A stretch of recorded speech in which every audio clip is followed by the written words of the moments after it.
Hello and welcome to our series all about Wix invoices and price quotes. Today we are going to learn how to change your price quote's initial document number. Here's how you can do it.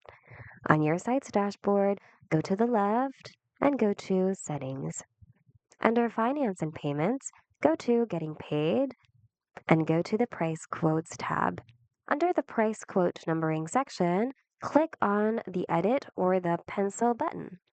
And on this pop-up window, input your starting number here.